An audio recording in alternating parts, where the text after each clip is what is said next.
Chicos, el día de hoy nosotros somos el equipo número 4 y les vamos a hablar respecto a céstodos y de acuerdo al fármaco sería anticestódicos. Pero inicialmente necesitamos explicar qué son los céstodos. Los céstodos van a ser conocidos comúnmente como tenias o solitarias, que estos van a ser un grupo de gusanos planos e intestinales, afectando de una forma muy común a perros y gatos. Suelen ser segmentados con una forma de cinta. Y estos céstodos se van a encontrar en el 99% de casos, céstodos adultos dentro del intestino delgado. Les comenzaría hablando respecto a la arecolina, que la arecolina se va a utilizar históricamente para atacar a la familia de los céstodos, comúnmente conocidos como gusanos planos o tenias. Sus características van a ser planteamientos endoparásitos, hermafroditas con un cuerpo segmentado en forma de cinta, que va a estar compuesto por unidades llamadas proglótidos. Y las especies específicas van a ser Dipylidium caninum, Tenia spp y Echinococcus granulosus. Como generalidades de esta familia, van a matar y desintegran al parásito. Los tenífugos actúan paralizando la musculatura del gusano o alterando su fijación, obligando a su desprendimiento mecánico del tracto digestivo. Para ser efectivo, estos compuestos requieren del sistema gastrointestinal que incremente drásticamente su motilidad o lo que puede decirse como peristaltismo para expulsar al parásito vivo antes de que logre recuperarse. El origen de este antiparasitario es de una planta que se extrae de las semillas de palma, Arca cateco. Van a estar en una zona nativa normalmente en Asia y Oceanía. Y esto va a ser su forma pura.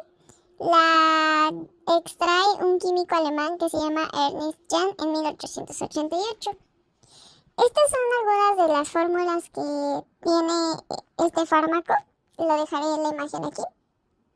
Y estas serían algunas características físico-químicas, como su estado físico en base libre, estado físico en bromohidrato, su punto de fusión de bromohidrato y el punto de ebullición en base libre, así como su solubilidad. Aquí está la imagen. Y su farmacocinética. En cuanto a la absorción, se va a administrar por vía oral o subcutánea. Se absorbe de forma rápida normalmente en vía oral en carnívoros. La estimulación local sobre el estómago puede provocar el vómito si no se controla de una forma adecuada. Su distribución va a ser que cruce con extrema facilidad las barreras biológicas, incluyendo la hematoencefálica, debido a su estructura de amina terciaria. Su biotransformación o el metabolismo va a sufrirá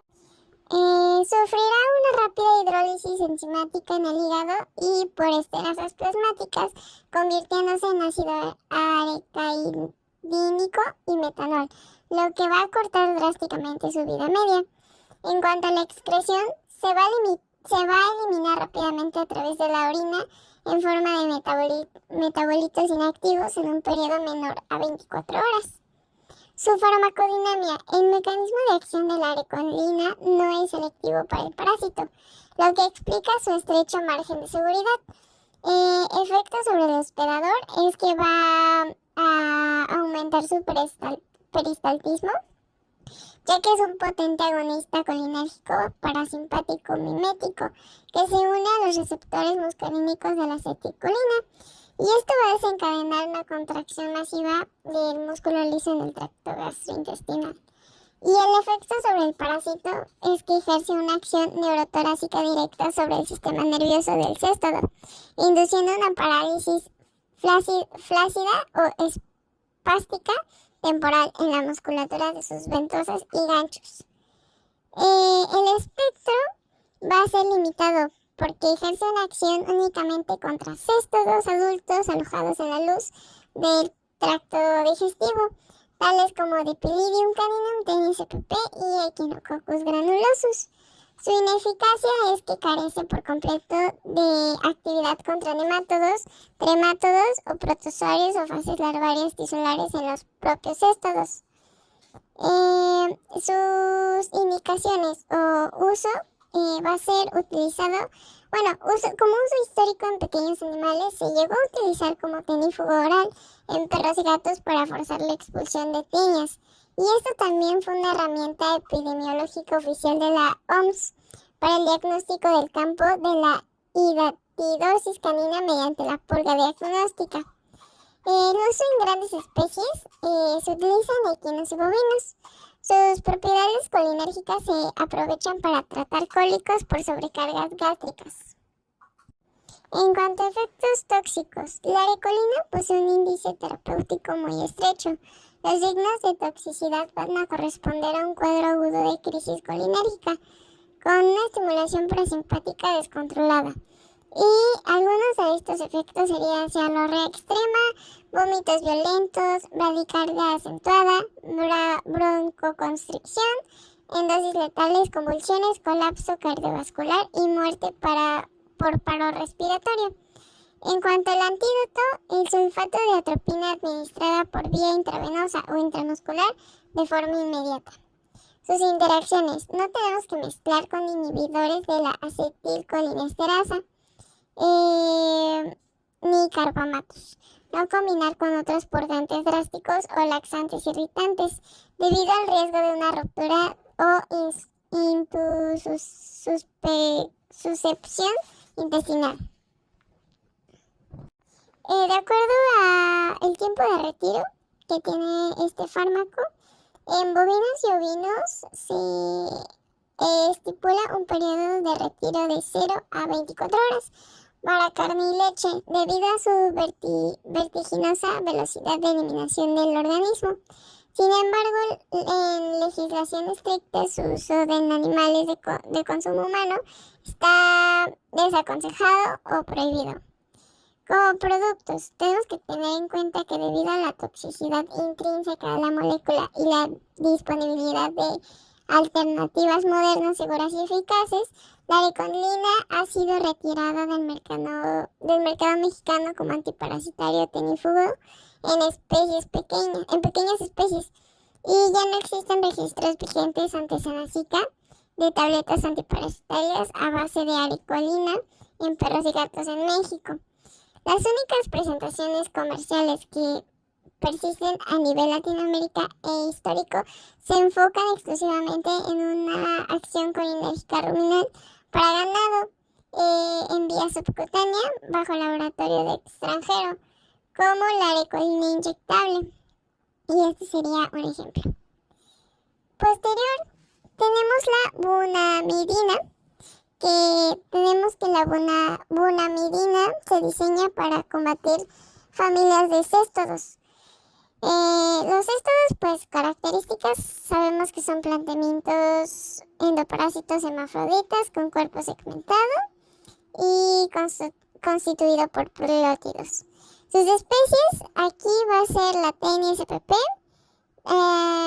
Taenia pisiformis y Echinococcus granulosus y Taenia taeniformis.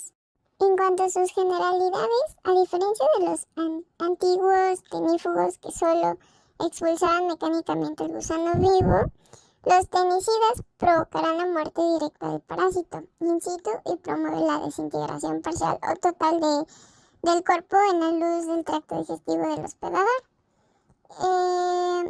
De acuerdo a su origen, va a ser completamente sintético, que se desarrolla a finales de la década de 1960 y a principios de los 70 con los laboratorios farmacéuticos británicos. Estas serían algunas de las fórmulas que tiene este fármaco. Dejaré la imagen. En cuanto a sus características físicas, igual dejaré la imagen, que estará su estado físico, su solubilidad y su estabilidad. De acuerdo a la farmacocinética, su absorción tras la administración por vía oral, la absorción sistemática a nivel de tracto gastrointestinal es muy pobre y limitada.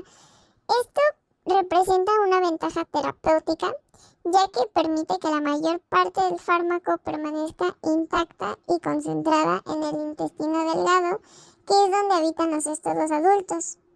Su distribución es que la pequeña fracción que logra absorberse pase a la circulación portal hacia el hígado, mostrando una concentración tisular insignificante en el resto del cuerpo. Su biotransformación y excreción. La porción absorbida se metaboliza en el hígado a través de procesos oxidativos y su eliminación ocurre principalmente a través de las heces. De acuerdo a su farmacodinámica, el mecanismo de acción exacto de la bonamidina se centra en la disrupción estructural del parásito. Como efecto primario tenemos que provoca una destrucción rápida y selectiva del tegumento. Su consecuencia es que al dañarse el tegumento, el gusano pierde su capacidad de osmorregulación y absorción de nutrientes. Además, la pérdida de esta barrera protectora expone los componentes internos del parásito a las enzimas digestivas del hospedador y esto lo que resulta es en lisis y digestión del gusano dentro del intestino. De acuerdo al espectro, su espectro de acción es exclusivamente anticestódico.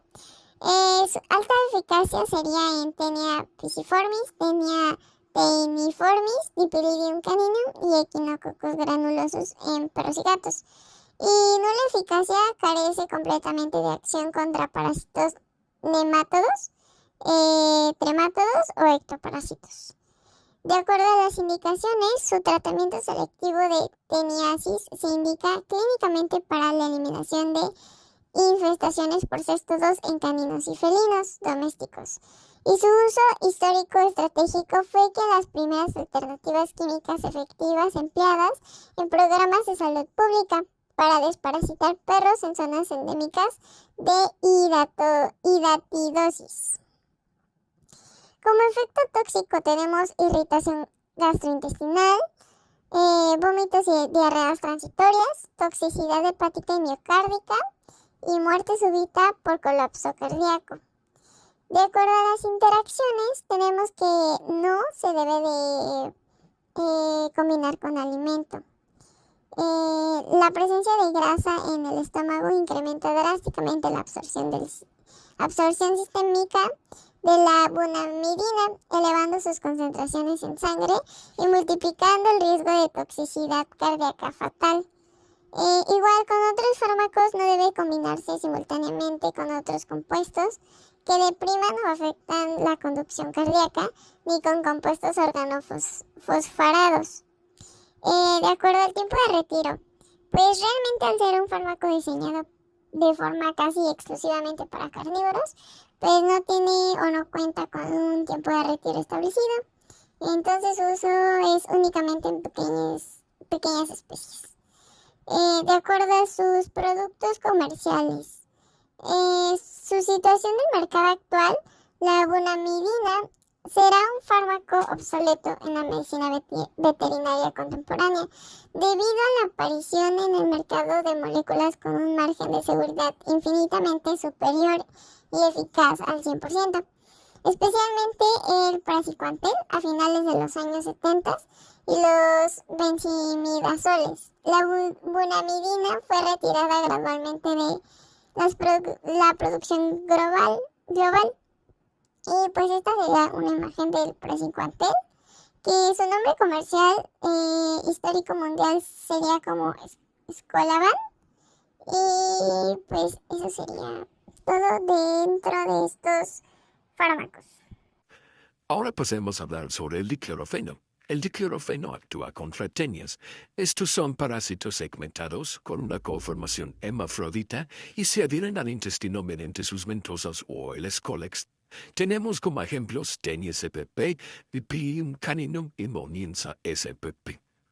Sobre sus generalidades es que es un antisestódico, con acciones fungicidas y antimicrobianas. Su principal uso es para la destrucción de tenias de perros y gatos. Su origen es de un derivado fenólico, sintético halogenado.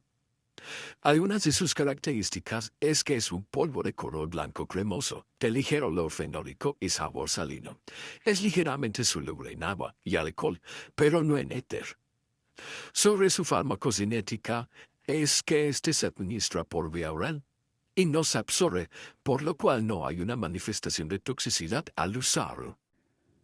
Sobre su farmacodinamia es que el parásito inhibe la absorción de la glucosa y disminuye los procesos de fosforilización oxidativa. También favorece la acumulación de ácido láctico y posteriormente ocurre la muerte. El escólex y los pleurótidos se separan de la pared intestinal, lo que ocasiona que puedan ser digeridos parcialmente o total y aparentemente pueden aparecer segmentos parcialmente digeridos en las heces. Algunas indicaciones tenemos que en caballos es medianamente eficaz contra Anopheles perfoliata y Anopheles magna. Su vía de administración es vía oral con una dosis de 20 a 50 miligramos sobre kilo. En ovinos es útil contra Trypanosoma actinoides immoniense expansa, con eficacia cercanas al 70%, y su dosificación es de 50 sobre 100 miligramos por kilo, igualmente por vía oral. Pero si gatos ha resultado de gran utilidad para las infestaciones por Taenia pisiformis y Dipilidium caninum, con una dosis de 70 a 200 miligramos por kilo por vía oral, con una sola dosis, lo cual se recomienda no dosificar a más de 2 días seguidos, pues puede correr el peligro de toxicidad. Algunos efectos tóxicos tenemos que generan el vómito, cólico, diarrea, ictericia. En animales con deficiencia hepática o insuficiencia cardíaca congestiva puede resultar letal. En gatos han reportado hiperestesia, ataxia, salivación, inapetencia a las dosis recomendadas. En general posee baja toxicidad. Por ejemplo, la dosis letal mínima en mamíferos es entre 2.000 y 300.000 miligramos por kilo. Sin embargo, no se recomienda utilizar en perros menores de 6 meses de edad y en animales de menos de 1.5 kilos. También no se recomienda en perras y gatas gestantes. Algunas interacciones puede que aumentar su efecto de espectro con piperacina, benzimirazoles, pirantel y morantel. Su tiempo de retiro en carne y leche es de 10 a 14 días. Niclosamida. Esta actúa contra mitos pertenecientes al filium glatimintes, clase Cestola. Son gusanos igual hermafroditas aplanado fundamentalmente, segmentados comentosos, mediante las cuales se adhieren al intestino delgado. No poseen aparato digestivo ni circulatorio y requieren dos penantes intermediarios para complementar su ciclo biológico. La niclosamida se utilizó ampliamente en la década de los 60 hasta los 80 en tratamientos con resistos en perros y gatos y actualmente ha sido reemplazada por nuevos estocidas. Algunas de sus características es que tienen peso molecular de 327. Dalton se encuentra formada en cristales de color amarillo y prácticamente insoluble en agua, pero soluble en etanol, cloroformo y éter. Su farmacocinética es que se absorbe muy poco desde el tubo gastrointestinal y se convierte en un metabolito inactivo llamado aminoniclosamida, que se elimina en las heces. Su farmacodinamia es que inhibe la absorción de la glucosa y altera los procesos del metabolismo mitocondrial, lo que el ciclo de Krebs y ocasiona la muerte del parásito, que entonces puede ser digerido parcial o totalmente.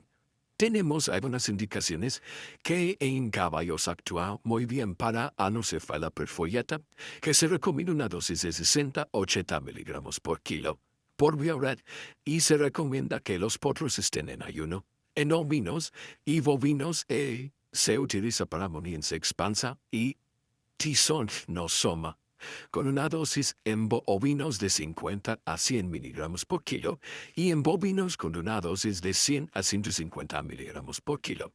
Para perros es eficaz contra tenias, pero muy poco para Dipilium caninum.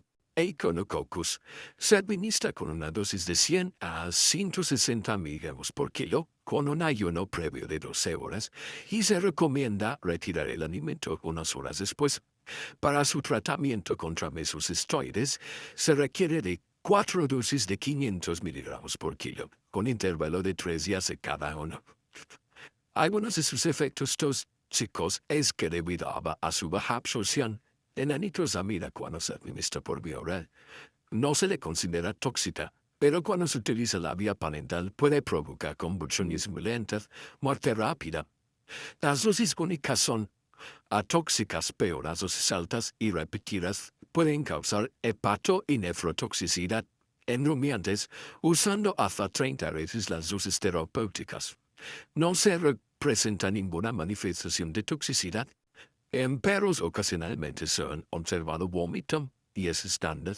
Su seguridad en animales instantes no se ha establecido, pero por su poca absorción se predice que tiene un efecto mínimo. Hay unas interacciones que se pueden encontrar con combinación de levamisol u oxybenzodazol para ampliar su espectro. Algo y su tiempo de retiro en carnes de 3 a 7 días. Los platelmintos son como unos gusanos planos, feos y de dos tipos. Los céstodos, que son como listones suténeas, y los tremátodos, que parecen duelas.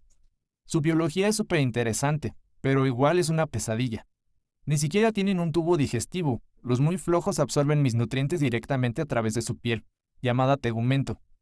Tienen una cabeza llamada escólex armada con ventosas y ganchos para aferrarse a mis tripitas y se dividen en segmentos llamados proglótides. El praziquantel pertenece a la familia de las piracinoisoquinolinas. Me dijeron que era muy bueno para lo que tenía, algo así de un amplio espectro y porque tiene un margen de seguridad gigante en nosotros los mamíferos. Investigué un poco en cuanto a su origen. Les cuento que no crece en los árboles. Es un compuesto completamente sintético desarrollado en los años 70 gracias al trabajo conjunto de dos compañías alemanas, los laboratorios Bayer y Merck. Hablando de sus características fisicoquímicas, vienen en un polvo cristalino blanco. Además, es bastante estable en el ambiente, aunque si su empaque se rompe, la humedad lo puede arruinar. Pero lo interesante es lo que pasa cuando me lo tomo. Su farmacocinética es rapidísima. Tras la administración oral, se absorbe casi por completo en mi tracto gastrointestinal. Pasa directo por el hígado, donde sufre un marcado efecto de primer paso, y luego se distribuye con una velocidad increíble por todos mis órganos y tejidos. Cruza sin problemas la barrera hematoencefálica y llega hasta la bilis, lo que le permite cazar cisticercos y parásitos escondidos en los tejidos más profundos. Después, mi hígado lo metaboliza velozmente y casi en su totalidad, transformándolo en metabolitos hidroxilados inactivos. Finalmente, la excreción es súper limpia.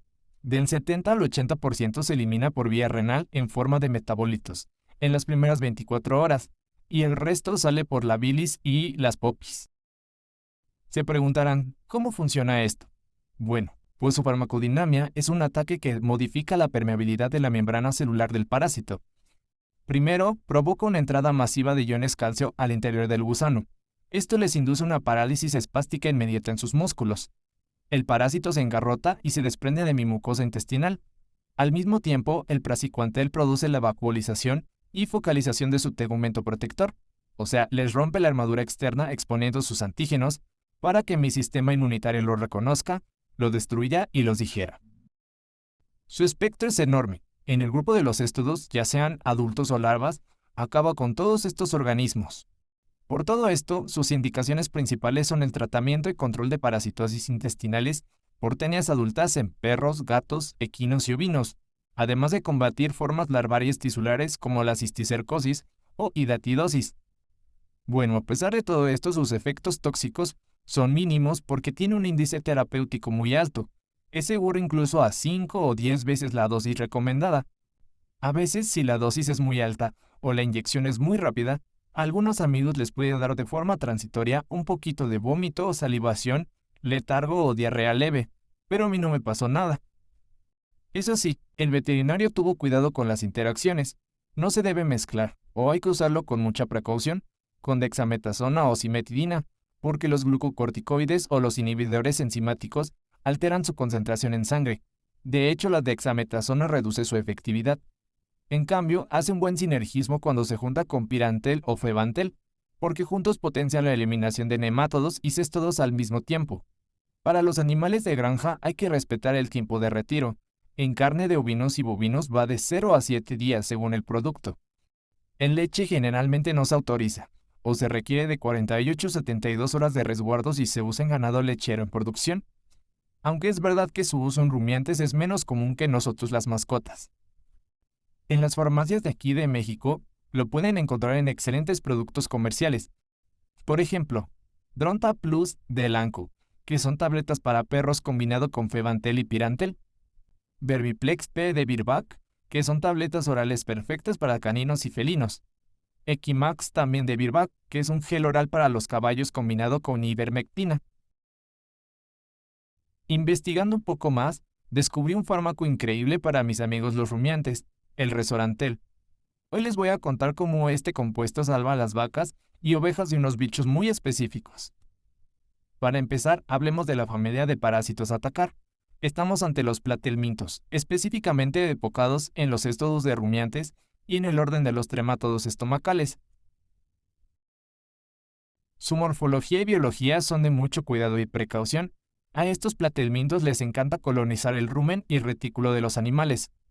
El grupo principal son los paramfistómidos, unos bichos con ventosas potentes.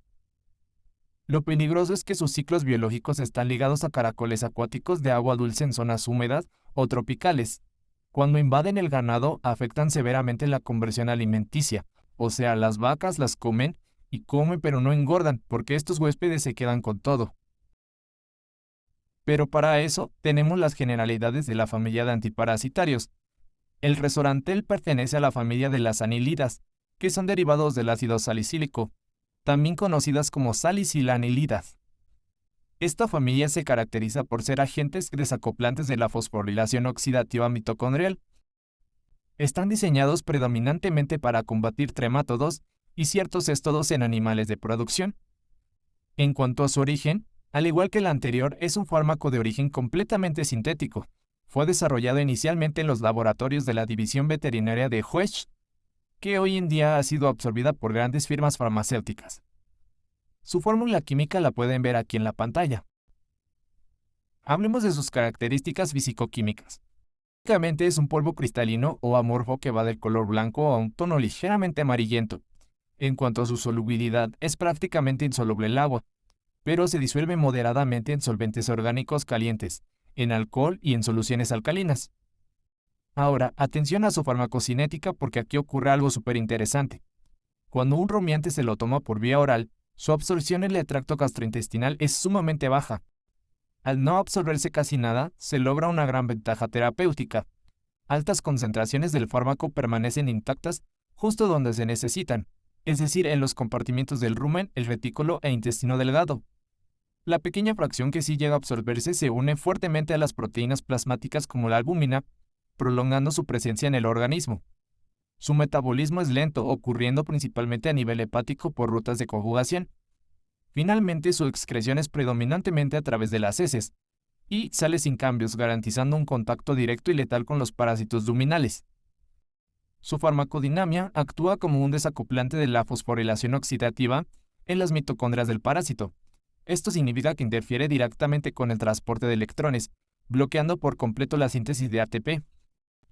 Al quedarse sin ATP, que es su principal fuente de energía química, y al alterarse por completo su metabolismo de la glucosa, el parásito sufre una parálisis celular irreversible, se desprende de los tejidos del hospedero y se muere de una forma muy fulminante.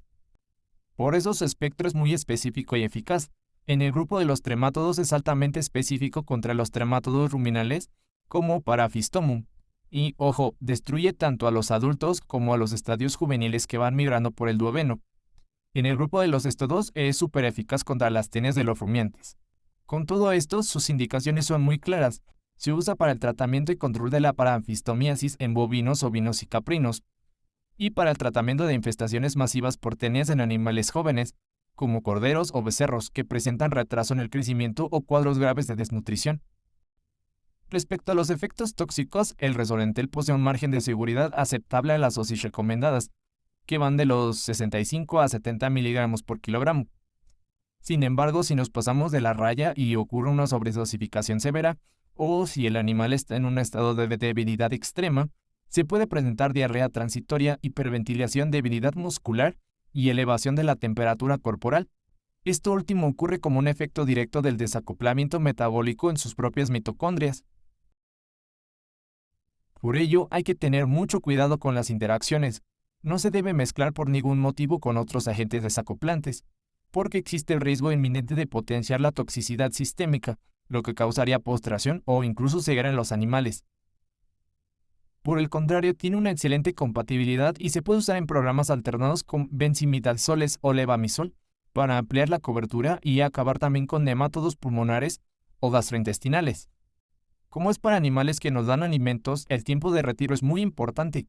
En carne se requiere un periodo mínimo de 28 días antes del sacrificio de los animales para el consumo humano. Ya por último, si buscan productos comerciales aquí en México, el referente va a ser Terenol, que venía en polvo soluble o suspensión oral.